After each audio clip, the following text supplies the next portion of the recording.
after that game, because like they had ratted us previously, right? Like Unlimit, first Olympus League game, they ratted us and we died. Second Olympus game, they turbo inted us and we died. And they were like 18th place in the tournament, Unlimit, after game 6 or whatever the fuck it was. And after that game, I walked up to Peace after we went to the bathroom, and I grabbed him by the shoulders. I was like, bro, if you don't stop inting us, I'm gonna have to start fighting you. And he's like, I'm just listening to my IGL, man. And I was like, yeah, bro, you guys gotta stop playing Edge. And then after that, they swapped to playing Zone, and they won 3 games out of 4 and won the whole fucking tournament. So all Unlimit needed was me to threaten them a little bit, and they won the tournament. Holy, Hakis is the one that made the Unlimit now wins. I was watching the clip. Have you watched it? You watch it after that. The Hakis was speaking on stream now that after they Unlimit entered you 2 times in Olympus, he went to in the break. He went to Peace and told him, "You need to stop inting us, or I'm going to fight you next game." And he was like, "Okay, I'm listening to my IGL." But then they swapped to playing Zone, and they just won 3 out of 4 games, and they won the tournament. Bro, they ratted us. Then again, it shouldn't be a problem qualifying. It's just like, I don't know, I just think it's funny. Any interesting transfers? In Europe, the only thing I've heard is like Aurora. That's the only like change. Like Hiarka leaving Aurora and playing with Kazak and Guts again. And then, I mean, Horde disbanding as well. Like Impulse becoming a coach and Kazak joining the roster of Aurora. I haven't seen anything else in EU though. Is there any other roster changes in the EMEA right now? I don't think so. If you want to be 40 teams, what's the format for NC, do we know? It's like BLGS. It's like BLGS. Oh yeah, Team Heretics disbanded and TL and Pyros disbanded, so I guess those teams are LFT as well. But I think Elite is staying together, right? GG is staying together, I assume. For Fun is staying together, I assume. But the top 4 teams are staying together, I would assume. But everybody else is probably splitting up. Can I explain the Aurora Horde situation? So the spot of Aurora disappeared. Hiarka is not using the spot of Aurora anymore. So the spot of Aurora got disappeared. So PLQ gonna get 1 more spot. I don't think it's officially, but that's how it looks like. Effect and OJ joined Kazak, and they are playing for the spot of the Horde because Impulse is going to be their coach, and he is holding the spot with Kazak together. So they are taking the spot of Horde. OJ, Effect, and Kazak, and the team is really good. The team is good. To be behind Team Sweden choices, I thought some rumors saying you between. No, I mean we were picking between Grace or Wives. Like Wives or Grace were like what should you say? Like they were like obviously Slab is the obvious choice, right? But after Slab, we don't have any active players in Sweden, and the only like 2 good retired players is Grace or Wives. But Grace and Wives are both like retired and not actively playing the game anymore. But the reason why we picked Wives over Grace is because like I teamed with Wives for 3 years. Like I feel like I know Wives personally. Like I know what we can expect from him, and I know how to like play around him and play with him, right? Like we just have the history and the experience together.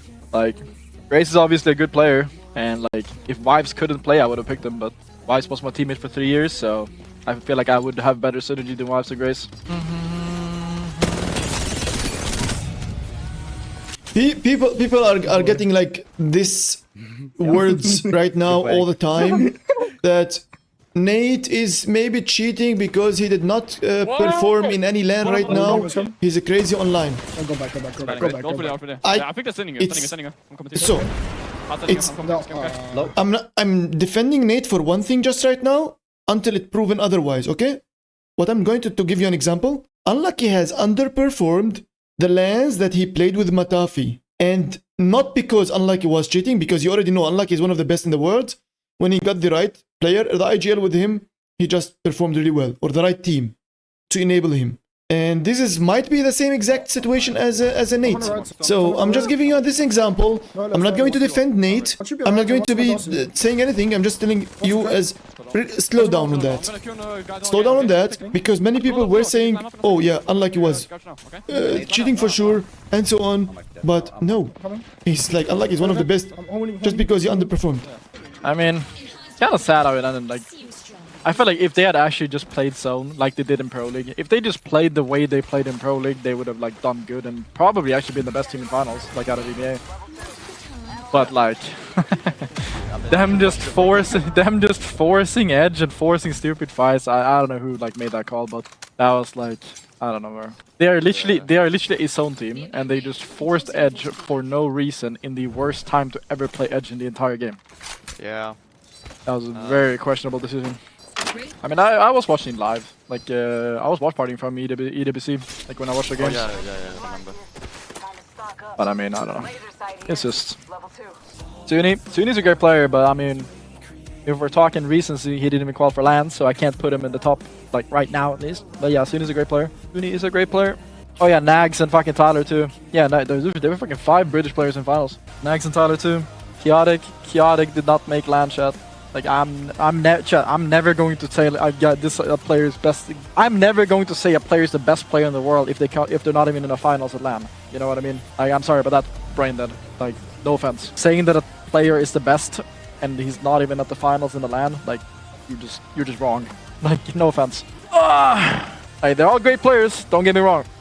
All great players, but you can't say someone is currently the best if they're not in a LAN final. Like, they're completely out of the conversation then. Like, don't even put them in the conversation if they don't even make a LAN final. I feel like EMEA is going to be the strongest region at ENC, and I think we're going to have the same as it does on LAN. I'm gonna be real. Like, I think the IGLs are going to carry the ENC, so like, we're going to have like an American IGL, Australian IGL, we're going to have a Japanese IGL, a Swedish IGL. That's probably going to be your top 5, or like, I mean, what are the best teams realistically? It would be like... Again. I'm actually mauling at ranked right now. I'm losing my patience. I'm losing my patience, bro. Yeah, hold up, IPN. No IGL for Norway? Who was supposed to IGL for Norway? I mean, maybe you guys just don't have an IGL in general. America's surely favorites. I mean, America is like, how should I say?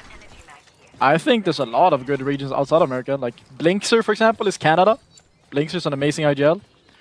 I mean, Zero, Australia, amazing IGL. You have like fucking... Poland. Light is also a great IGL. He fucking popped off his previous LAN. That they didn't do great in finals, but overall he popped off. Sukram taking 31 months. What else do we have? I mean, we have a lot of fucking teams. We have a lot of good teams. They got blues early. Yeah, I'm drilling one. One is white, one is blue. Blue's white. Yeah, there's a guy on my left. It is pretty funny though, chat. I'm not gonna lie. Like, since I made finals, right? I made finals at the LAN, like EWC. That means I guaranteed Sweden a spot in the ENC. So I have guaranteed our country. Sweden is guaranteed to play at the Nation Cup. But I'm not guaranteed. Even though I secured the spot for Sweden, I am not guaranteed to play for Sweden. I still have to play the qualifier against other Swedish teams.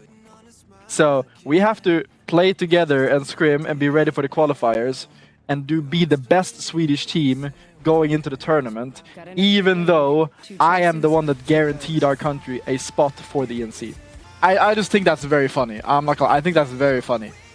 But it is only 2 teams. So right now we are only 2 Swedish teams even qualifying, so all we need to do is beat that one team.